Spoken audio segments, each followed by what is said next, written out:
So today, this card. This card always gives me the giggles. Every time I see it, I get a really fun, mischievous feeling. Oftentimes people say sneaky and deceptive. That's what this card means. But today, it means a lot of things. I see so many things from this card.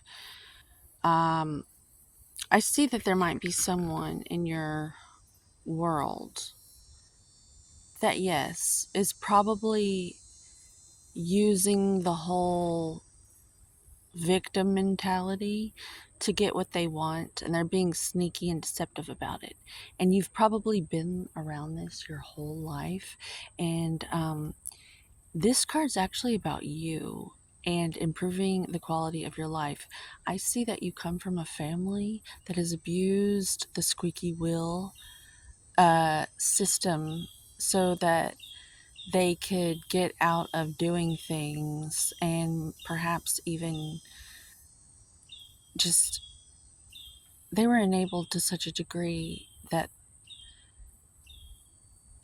they're probably not doing well these days, and they're probably freaking out.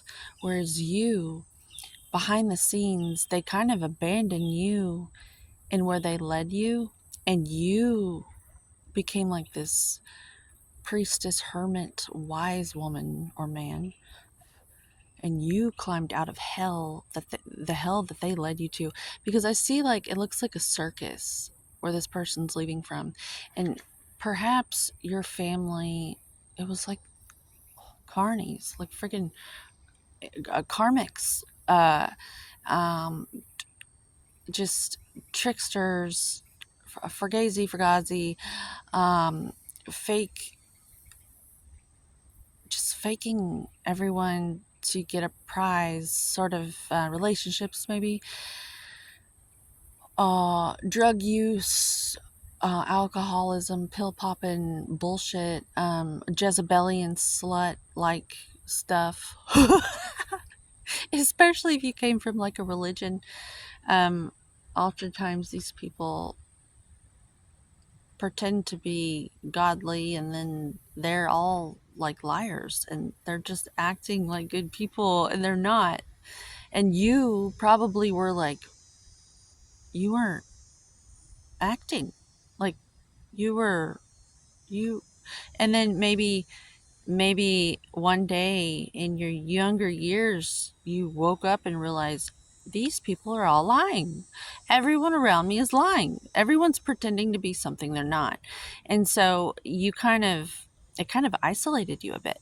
So this card represents today you walking away, and you learned, that they might be dumping sewage in the lake. Oh, I feel like an oracle. I try to spin it around like it's my advantage, because the oracles used to sit on this thing and breathe in gas and see the future, or it would make them high.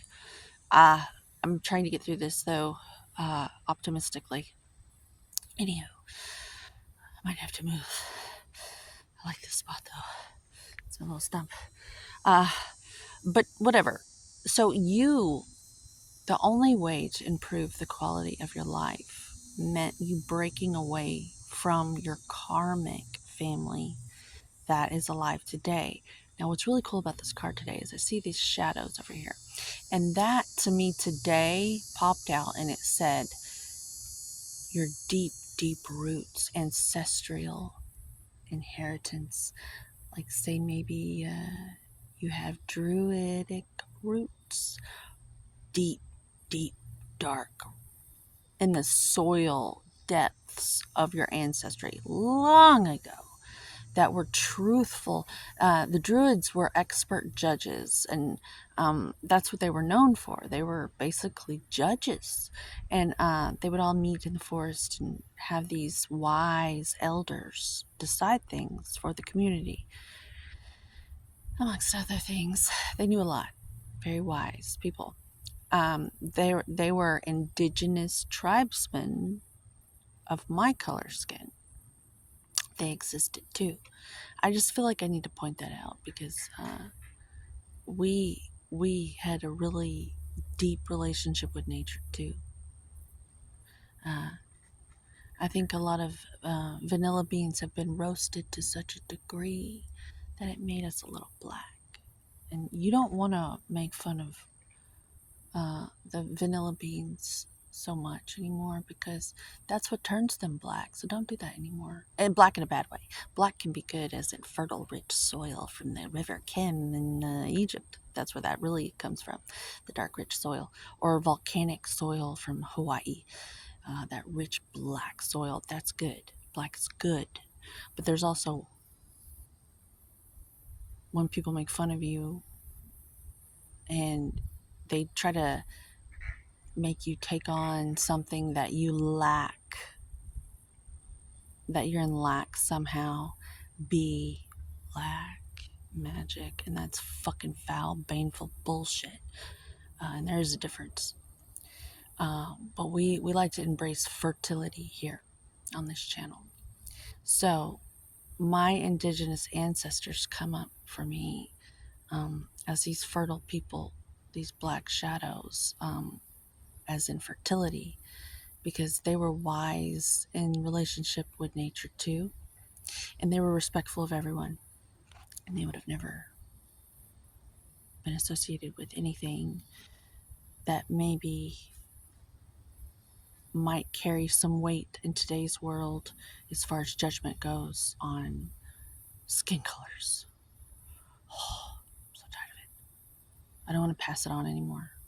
I want us all to be family again because that's what we are. But for like Soul Tribe.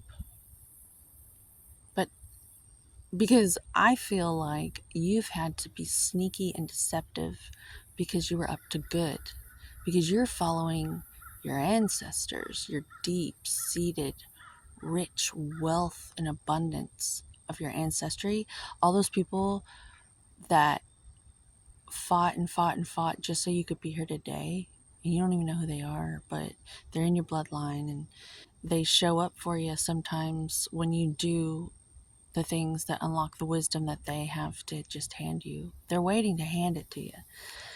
They're wanting someone to be alive today to give it to. There's a lot of rich wisdom that our ancestors, all of us, they're looking for the right person to unlock the doors or to be able to hold the keys.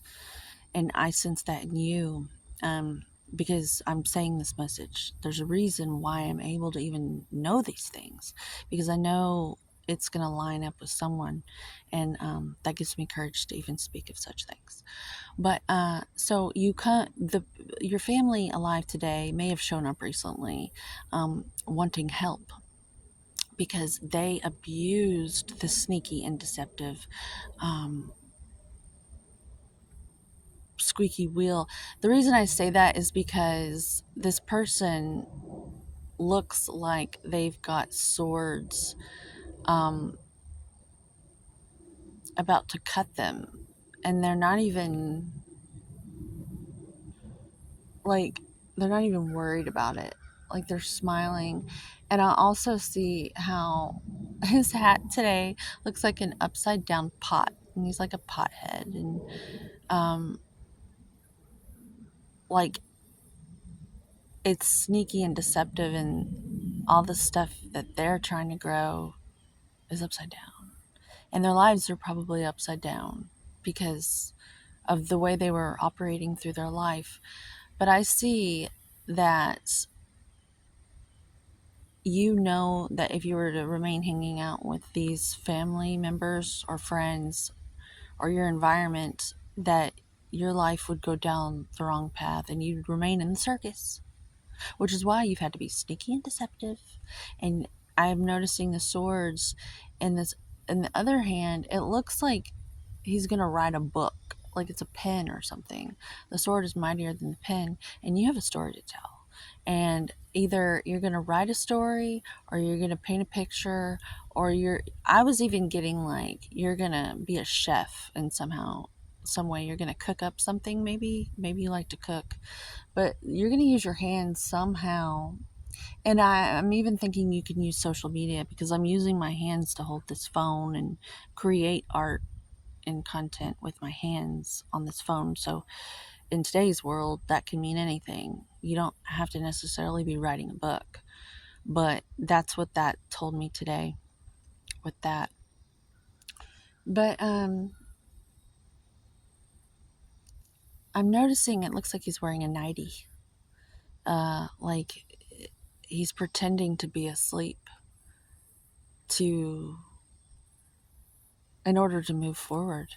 And this reminds me of how I've learned. Now, I don't know if I'm right about this. I just have this tip and it's helped me thus far.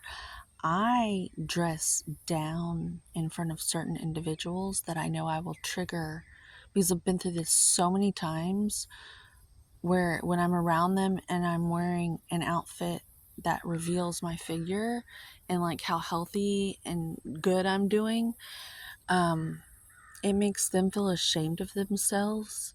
And then I'm such a person that like I feel bad that they feel bad, and like either I'll sabotage myself regardless of how it's working. I really don't want to stay in that trying to analyze what's happening there, because that takes up even more time. But I just know that I do this whole Clark Kent thing where I dress up kind of like I don't look so good. I have a little costume, like I wear a hat and a hoodie around certain individuals because they want to look good so bad that they don't understand. It's just very weird. They don't know how, they don't want to do the work to earn the results. Like they would never do that. They just want it real quick, like a drug or something. And that's not how you get it. So I decided to just start wearing, like, looking like I'm asleep, like dressed down around them. And I don't know if this is the right thing to do. I just know it's helped me continue on my path without like regressing. Because sometimes you have to be around these individuals. There's no way around it. And so that might be a tip for someone. I don't know who needs to hear that, but until everyone else starts treating themselves with the respect they deserve and they start getting good results, they're not safe to be around in my book. I've had too many instances where people who don't, they're not confident and they don't take care of themselves and they don't have self-respect, they're dangerous to be around if you have wealth from your habits. It's not pretty, it's fake nice, and it's very strange what's going on there. Like, I'd like to talk about this more. It's actually quite interesting in terms of human behavior and what we do to mask ourselves from ourselves just so we don't have to do the work because of low self-esteem. It's like this loop. So to win, sometimes you have to be sneaky and deceptive. And I say go for it if you're up to good. If you're protecting your seeds, your sprouts, to improve the quality of your life, be sneaky and deceptive. But I will say, and I've done this myself, buy a drug test and just have it on hand. It's good insurance. This drug test has saved me so many times because I've been accused of doing drugs so many times over a decade of being off of them that it's insulting. And anyone who's gone into sobriety and they have family that hasn't, it's very dramatic and draining to have to fight for your reputation, because they will just keep you in this quicksand of like pleading your case, and it's ridiculous. So buy yourself a drug test, and every time it comes up, I haven't even had to unwrap it, but I will pee on that thing right now. It's so funny. Every time I bring it up, they drop it. So that might be a tip for you. If you're going to be sneaky and deceptive and up to good, it's so weird. Crabs in a barrel mentality. Having said that, I don't want to ramble on too much because I want to feel like you got something out of this reading, and if I go on and on and on, I don't think you'll watch the whole thing. Maybe one day in the future you will, because you'll see I've got some, there's certain readers that you will listen to for like an hour because they're pulling out some really good stuff. I don't know. We don't know. Time will tell. Um, but I love this card. It puts a smile on my face because he just looks so uh, goofy and mischievous, and he looks like a little pothead. uh,